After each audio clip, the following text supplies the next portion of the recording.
જય માતાજી બધાને। તો આજે આપણે બનાવશું આપણા ફૂડ આઈડિયાઝમાં હેલ્ધી, સ્વાદિષ્ટ અને ખૂબ જ ઓછા સમયમાં બની જતી શ્રાદ્ધ પક્ષની સ્પેશિયલ થાળી।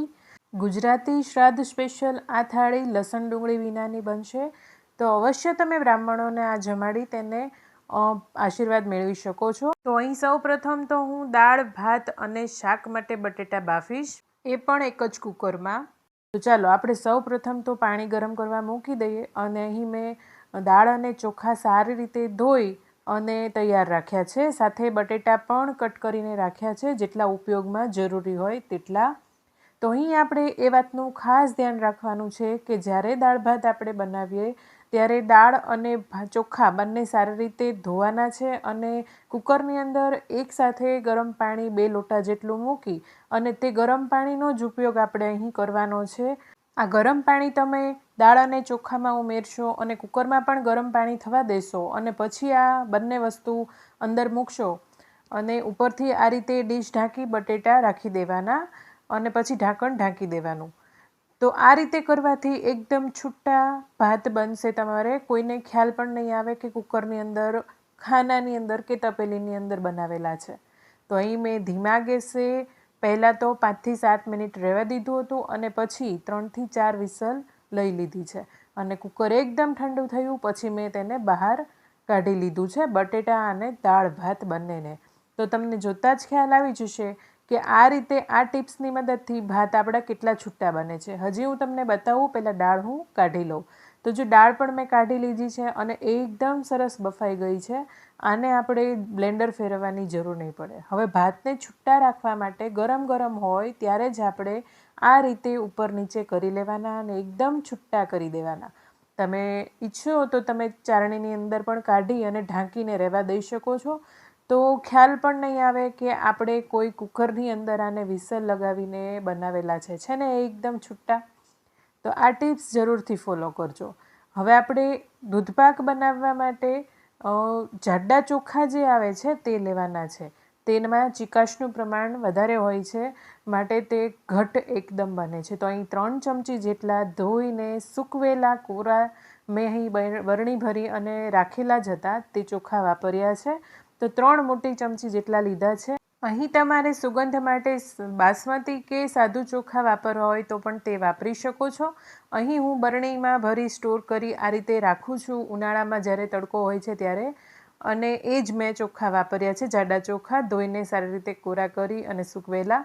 તો તેને આ રીતે મિક્સરમાં 1 થી 2 વાર થોડું ફેરવી લેવાનું, લોટ નથી કરવાનો, આ રીતે દાણા થાય રવા જેવા તે રીતે આપણે પીસી લેવાનું છે। સાથે 1 ચમચી જેટલો રવો અહીં ઉમેર્યો છે। આ એક સિક્રેટ ટિપ્સ છે બહાર જેવો દૂધપાક બનાવવા માટે। તો અહીં મેં 1.5 થી 2 લીટર જેટલું ગાયનું દૂધ લીધું છે અને તેને ગરમ કર્યું નથી, આમ નામ સીધું જ લીધું છે। થોડી વાતનું આ રીતે ધ્યાન રાખો તો ગાયના દૂધની અંદર પણ તમે ઘટ દૂધપાક બનાવી શકો છો। અહીં 1 ચમચી જેટલો મેં મિલ્ક પાવડર લીધો છે, અહીં મેં સ્કીમ મિલ્ક પાવડર લીધો છે। તમે કોઈ પણ મિલ્ક પાવડર લઈ શકો છો અને તેને 1 ચમચી ભરી આ રીતે પહેલેથી જ દૂધમાં મિક્સ કરી લેવો, જેથી એકદમ મલાઈ જેવો, એકદમ ક્રીમી ટેક્સચરવાળો આપણો દૂધપાક બને। હવે વાસણની અંદર થોડું ઘી લગાવી દેવું, કારણ કે નીચે બેસે નહીં। નોનસ્ટિકમાં તો આમ પણ નથી બેસતો, પરંતુ જો કોઈ પિત્તળના કે વાસણમાં બનાવતું હોય તો તેના માટે આ ખાસ ઉપયોગી બનશે ટિપ્સ। સાથે આપણે કાજુ પલાળીને રાખ્યા છે 10 થી 12 નંગ, તેને પણ પીસી પેસ્ટ કરી લેવાની છે, એનો ઉપયોગ પછી કરશું। અત્યારે દૂધમાં એક ઉભરો આવી ગયો છે અને મેં કેસરની અંદર આ 2 થી 3 ચમચી જેટલું દૂધ ગરમ થયેલું મેં ઉમેરી દીધું છે, કારણ કે કેસર એકદમ પલળી જાય। હવે આપણે તૈયાર કરેલા જે ચોખા અને રવો મિક્સ કરી રાખ્યા હતા તેને આપણે અહીં ઉમેરી દેવાના છે। એક ઉભરો દૂધમાં આવે પછી જ આપણે ઉમેરવાના છે। સાથે આપણે 1 ચમચી જેટલી ચારોળી પણ ઉમેરી દઈશું। દૂધપાકમાં ચારોળી ખાસ ઉમેરવી અને આ સ્ટેજ પર ઉમેરી દેવી, જેથી એકદમ સોફ્ટ થઈ જાય, તેની ફ્લેવર આખી દૂધપાકમાં આવી જાય। હવે દૂધપાક ઉકળે ત્યાં સુધીમાં અહીં ઘી અને તેલ મૂકી દાળનો વઘાર કર્યો છે, તેમાં તજ, લવિંગ અને મરચું ઉમેર્યું છે, રાઈ, જીરું, મેથી, સાથે આપણે થોડી હિંગ ઉમેરશું અને આ રીતે વઘાર કરી દઈશું. 2 થી 5 લીમડાના પાન ઉમેરશું. લીમડાના પાન બહુ વધારે પણ નહીં અને સાવ ઓછા પણ નહીં, એ રીતે ઉમેરવા. અને પછી ડાયરેક્ટ સીધી દાળ નાખવાને બદલે થોડું પાણી નાખી અને ઢાંકી અને ઉકળવા દેવું, જેથી વઘારનો સ્વાદ છે એ એકદમ સરસ રીતે ભળી જાય. અને પછી જ દાળ ઉમેરવી, તો દાળ કાચી પણ નહીં રહે, દાણા પણ નહીં રહે, પાણી ગરમ થઈ ગયું હશે માટે. તો હવે આપણે અહીં સિંગદાણા અને આંબલી પલાળેલી નાખી છે, હળદર, ધાણા જીરું, મરચું. અહીં તમારે બાફવામાં મીઠું ન ઉમેર્યું હોય તો અહીં ઉમેરી દેવું. મેં બાફવામાં ભાત અને દાળ બંનેમાં ઉમેર્યું હતું, કહેતા ભૂલી ગઈ છું. તો અહીં મેં નથી ઉમેર્યું મીઠું. સાથે દૂધપાક પણ જોઈ લઈએ. દૂધપાકમાં હવે આપણે કેસરવાળું દૂધ સરસ ઘોળાઈને તૈયાર થઈ ગયું છે, તેને ઉમેરી દઈએ. કેસરની તાસીર ગરમ હોય છે એટલા માટે ખાસ, અને સાથે સ્વાદ પણ તેનાથી વધે છે માટે ઉમેરવામાં આવે છે. તો ખાંડ છે એ ઠંડી તાસીરની હોય છે, તેનાથી શરદી કફ થવાની ટેન્શન રહે છે, તો કેસર જરૂર ઉપયોગમાં લેવું ગળી વસ્તુમાં. તો આ રીતે આપણો દૂધપાક તમે જુઓ છો તૈયાર થવા લાગ્યો છે, પરંતુ હજી આ પાતળો છે, બરોબર નથી. તો અહીં આપણે ચોખા એક વખત ચેક કરી લેવાના, મોટો દાણો લાગે તે કે બરોબર ચડી ગયા છે. તો હા, બરોબર સરસ આ રીતે હાથેથી દબાય તેવા ચડી જાય પછી આપણે તેની અંદર ખાંડ ઉમેરી દેવાની છે. તો અહીં મેં 4 થી 5 મોટા ચમચા જેટલી ખાંડ ઉમેરી છે. સાથે આ કાજુની પેસ્ટ તૈયાર કરીને રાખી હતી તે ઉમેરવાની છે. આ છેલ્લી ટિપ્સ છે દૂધપાકને સારો બનાવવા માટે, બહાર જેવો બનાવવા માટે. દૂધપાક બનીને તૈયાર છે. તેમાં લાસ્ટમાં આપણે ડ્રાયફ્રૂટ ઉમેરી દઈશું. એકાદ ઉભરો આવી જાય પછી આપણે ગેસને જ્યારે બંધ કરવાનો સમય થાય ત્યારે આપણે તેની અંદર એલચી અને જાયફળનો પાવડર ઉમેરવાનો છે. અહીં મેં અડધી ચમચી જેટલો, ટોટલ 1 ચમચી ભરી જાયફળ અને એલચીનો પાવડર ઉમેર્યો છે. ખૂબ જ સરસ સ્વાદ આવે છે એલચી અને જાયફળથી, સાથે તે પાચન કરવામાં સારી મદદ કરે છે. હવે ગેસ બંધ કરી દીધો છે. બીજી બાજુ દાળની અંદર ગળપણ ઉમેર્યું છે. ગળપણમાં મેં અહીં ગોળ અને ખાંડ બંને ઉમેર્યું છે, અને ખટાશમાં મેં અહીં આંબલી ઉમેરી છે. છતાં 1 થી 1.5 ચમચી જેટલો લીંબુનો રસ, અથવા તો તમારે જેટલી ખટાશ અનુકૂળ હોય તેટલો લીંબુનો રસ અહીં ઉમેરી દેવાનો અને ગેસ બંધ કરી દેવાનો. દાળ થઈ ગઈ છે, દૂધપાક થઈ ગયો છે. હવે શાક માટે અહીં 3 ચમચા જેટલું તેલ મૂક્યું છે, મોટા ચમચા જેટલું. અહીં પંચફોરણના મસાલામાં મેં બટેટાના શાક માટે રાઈ, જીરું, હિંગ, લીમડો અને સૂકું લાલ મરચું લીધું છે. સાથે અહીં લસણ નથી ઉમેરતા માટે આદુ મરચાંની સારી એવી પેસ્ટ ઉમેરી છે, અને 2 નંગ ટમેટાં સુધારીને ઉમેર્યા છે. હળદર ઉમેરી છે, ધાણા જીરું પાવડર ઉમેર્યો છે, થોડો એવો ગરમ મસાલો ઉમેર્યો છે, અને 1 મોટી ચમચી ભરી લાલ મરચું ઉમેર્યું છે.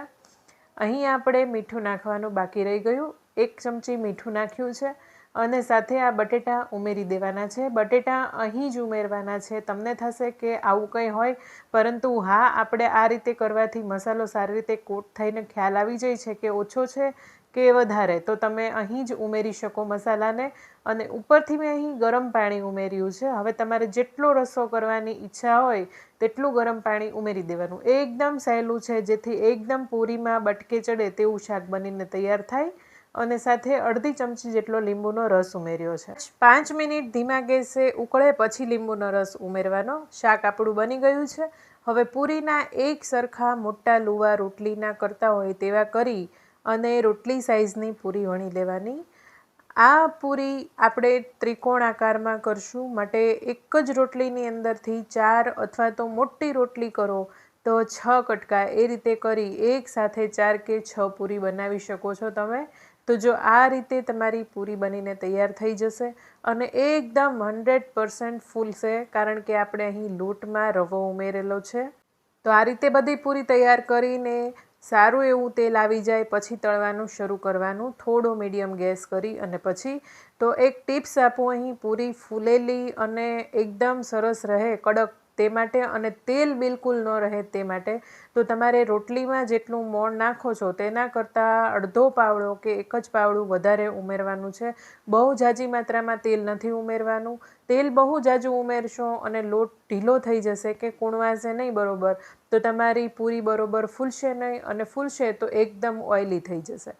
તો આ ટિપ્સ જરૂરથી ફોલો કરજો. આનો હું વિડીયો અલગથી હું બનાવીશ, કારણ કે વિડીયો બહુ લોંગ થઈ જશે. અત્યારે હું પૂરીની રેસીપી બતાવીશ. તો અહીં દૂધપાક, બટેટાનું શાક, પાત્રા પણ મૂક્યા છે. પાત્રાની રેસીપી મેં અગાઉ દીધેલી છે. નીચે ડિસ્ક્રિપ્શન બોક્સમાં હું પાત્રાની લિંક મૂકી દઈશ. તેમજ મેં અહીં સિઝનેબલ અથાણાં લીધા છે, રાયતા મરચાં અને રાયતા ચીવડાનું. તો અત્યારે સિઝન છે તો ખૂબ જ મજા આવશે આ સિઝનેબલ વસ્તુ ખાવાની. તો મારી થાળી તૈયાર છે. વિડીયો પસંદ આવ્યો હોય તો વિડીયોને લાઇક કરી શેર કરજો.